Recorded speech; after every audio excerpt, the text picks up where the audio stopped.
Hello, I have a little art haul video to share with you today. These are just a couple of things that I ordered while I was away and were waiting for me when I got back. So first off, I have these Paul Rubens. It's 14 watercolours, 5mm tubes, and it's the Opera watercolour paint set.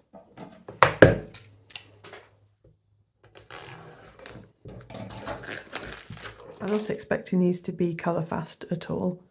These are just for me to have some fun in sketchbooks.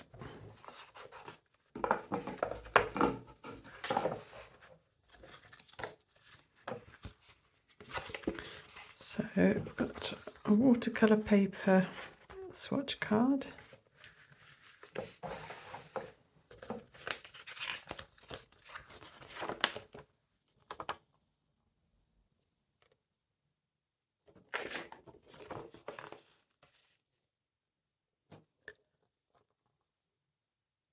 There isn't any English on this leaflet, but I'm assuming this is the range of Paul Rubens watercolour paints. It just has pigment information on.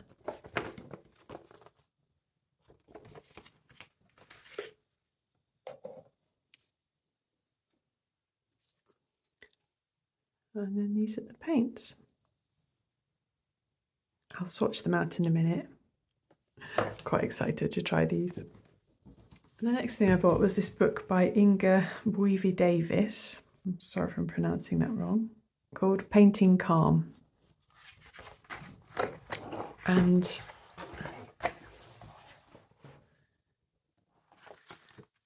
there are the colours that she uses. I like the look of this book. The style's quite loose and it seems like they're the kind of style that lets the watercolour speak for itself to some extent, which I really like.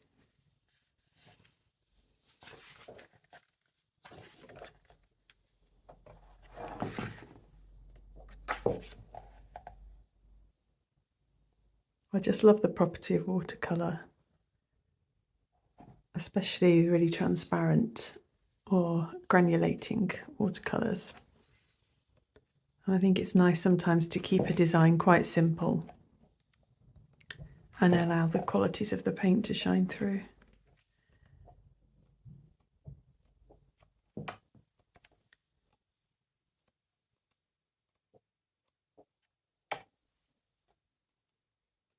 So I'm going to enjoy using this for inspiration. And in fact, I might use one of these designs to swatch out the neon colours that I've got. Maybe something like this.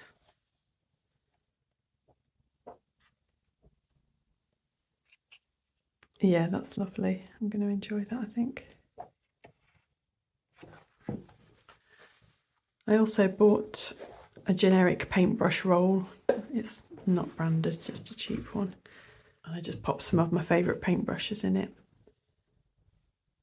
I'm going away later this week again, but for 6 weeks this time. So I'm going to be taking quite a few art materials with me. And I thought that this roll would be a good idea to transport paintbrushes. I also bought some masking fluid in a marker form.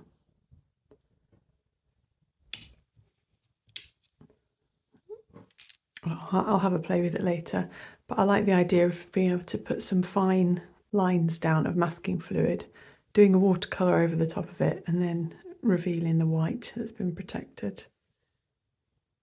I've got masking fluid in a bottle form, but I'm going to enjoy having a play with this, I think. It's Creole Solo Goya. Not sure, made in Germany. I've been enjoying the Baohong 100% cotton watercolour paper, and so I thought I'd try out a couple of different sizes. I bought hot press for both of them, and this is 14.9 by 5.1 inches. So I'm a little bit scared to use this dimension paper, but it might stretch me a little bit into trying some new things. And then I bought the 10.2 inches square pad as well. And the final thing I picked up is this little greenhouse die cutter. I used to do lots of die cutting and was on the design teams for a few die cutting companies at one point. I've still got all the stuff, and I like the idea of doing mixed media pieces where I've got lots of foliage and flowers painted in watercolour, but then having like a white greenhouse frame die cut just placed over the top for kind of some contrasting crispness. I just picked this up on eBay. I'll open the square watercolour pad and swatch out the poor Rubens paints on it.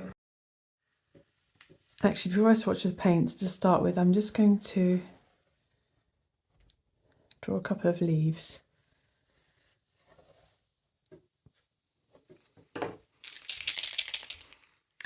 I've shaken the masking marker and got the ink flowing through it. It's a really nice fine tip actually.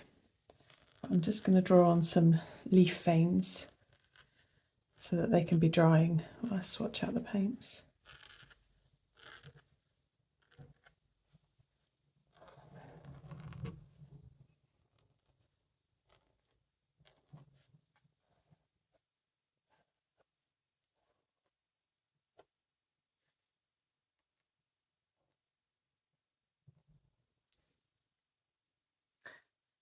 Now that's a fairly thin layer of masking fluid, so I'll see if that's enough for there to be something to peel off at the end. Now I just dropped the paints, so I'll just look at this sheet for the order it suggests. So the paints are sealed. I'll go ahead and break the seal with a point in the end of the cap. Whoa. So a fluorescent yellow is one of the colours that I've really fancied having a play with. I'm using a Princeton Aqua Elite 8 round brush for swatching today.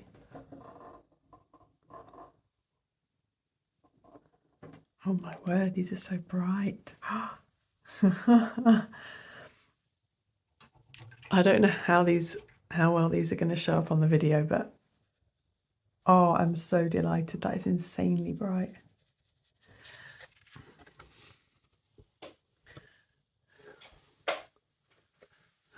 Yeah, I'm not sure that that's going to translate very well on video, but oh, I'm super happy with that. So that's opera yellow. Next up is opera golden.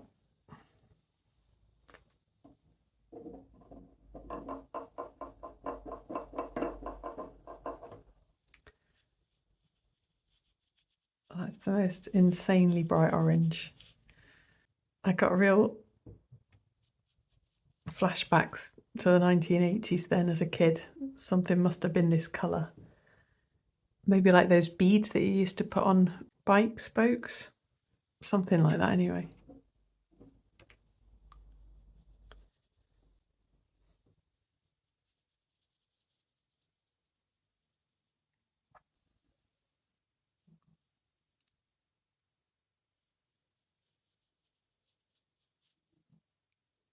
I think I'm also pleasantly surprised at how pigmented these are.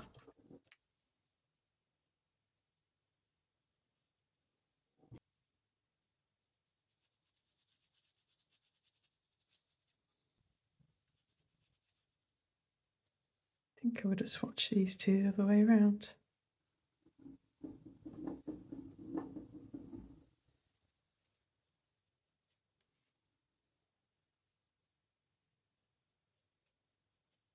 That's a very pretty colour.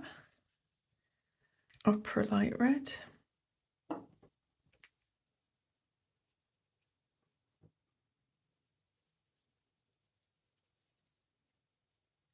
So we're coming out of the realms of the fluorescent now. This is more like a normal red.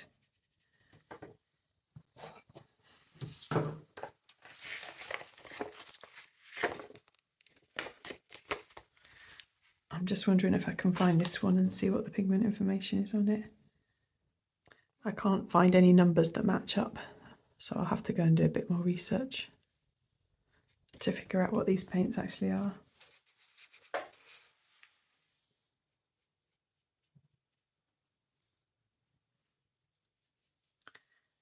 It's quite funny seeing the opera rose. I mean, it's definitely an opera rose, but compared to these others, it seems almost dull now. Okay, this opera pink is definitely quite bright.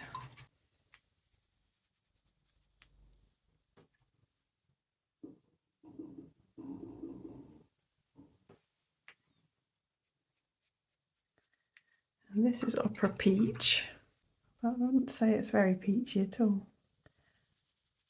Just a deeper opera rose, really.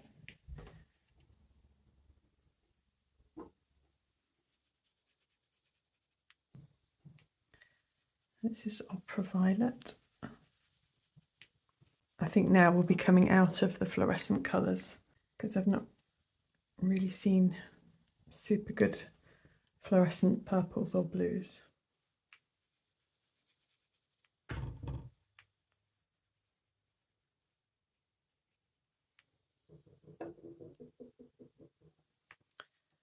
So this is opera ultramarine.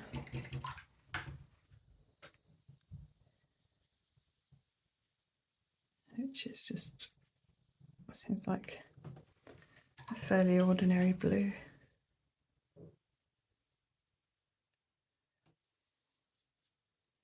Then we've got opera blue, which is a cooler blue.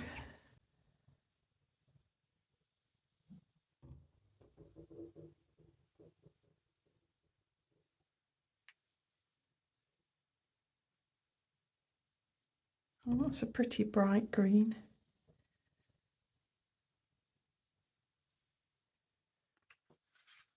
So the colours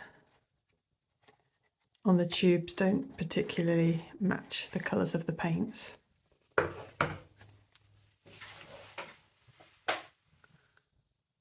I'm actually really impressed with these.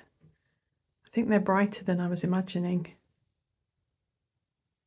This opera yellow, which was probably the main colour I bought this set for, I'm absolutely delighted with. It seems like it's actually glowing off the paper. This opera golden, yeah, these first ones here, and then this opera pink are just insanely bright. So I got this set for £20 from Amazon.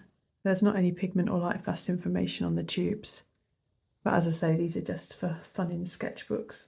My masking fluid's dried on my leaves now. I might as well just use these fluorescent colours to paint over them.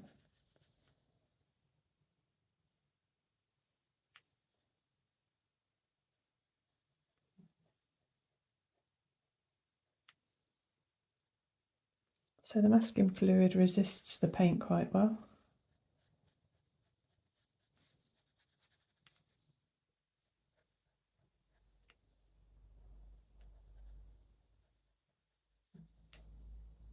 I'll try just getting this one quite wet and then dropping paint into it and see how it copes with it.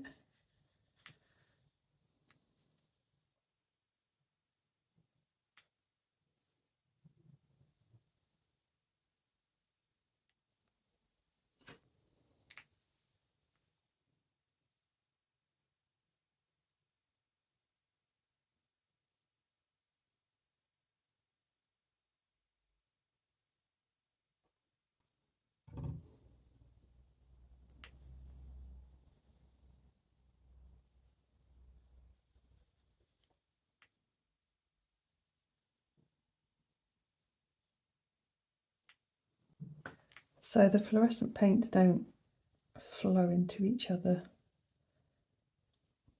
super quickly. They need a bit of help to mix up.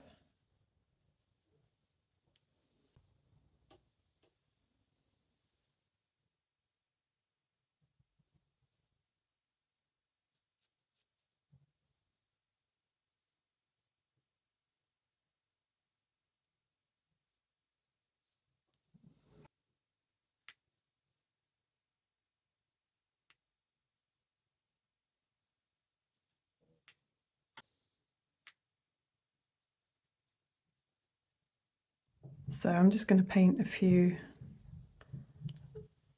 loose florals now.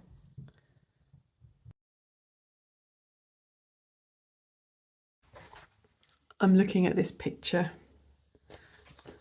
from the Painting Calm book.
Okay, so I've got my very well worn Sizzix Big Shot out,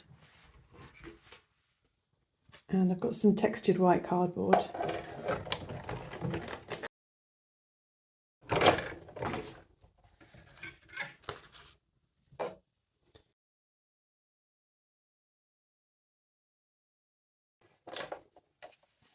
So here's my little floral painting that I did, which was, it's not very similar, but loosely based on the picture in the book. And I used all Opera colour paints from my new set for this, except for the Cypress Burnt Umber and the Aquarius Black from my Rubens Schmall palette. Now that they've dried, there's a little bit of flocculation going on, which I'm not a huge fan of, but overall I think that's really nice paint. Certainly fine for having a bit of fun with in a scrapbook. So my idea was to have a floral background and then to have this little greenhouse placed on top, just to make some little card designs. So I think that might be quite nice actually. It'd be fun experimenting with different foliage paintings and things. But yeah, I'm quite happy with that. And then I've got my leaves done with the masking marker, and they're dry now. Where I had quite a lot of paint, I don't know if you can see, but the paint's dried to have a bit of a sheen in this bottom corner. Where I painted more thinly, it's not, there's no sheen there. So I'll try rubbing the masking fluid off.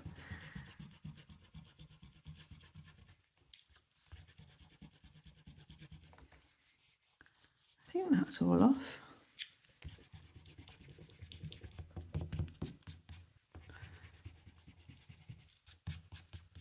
Oh, that's worked fine. It hasn't bled underneath at all. Now I'll see if I can get it off as easily with this one where my paint was a bit thicker. The dried masking fluid hasn't resisted the paint as much on this leaf, so I'm not sure I'll get as good an effect.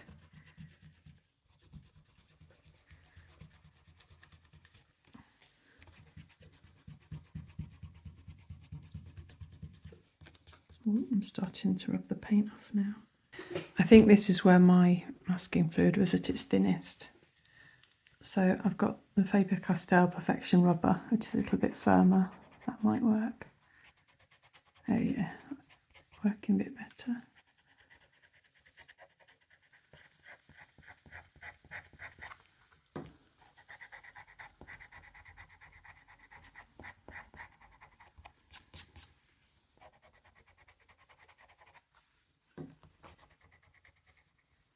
It's going to struggle with a thicker paint, so I'll try it with a knife.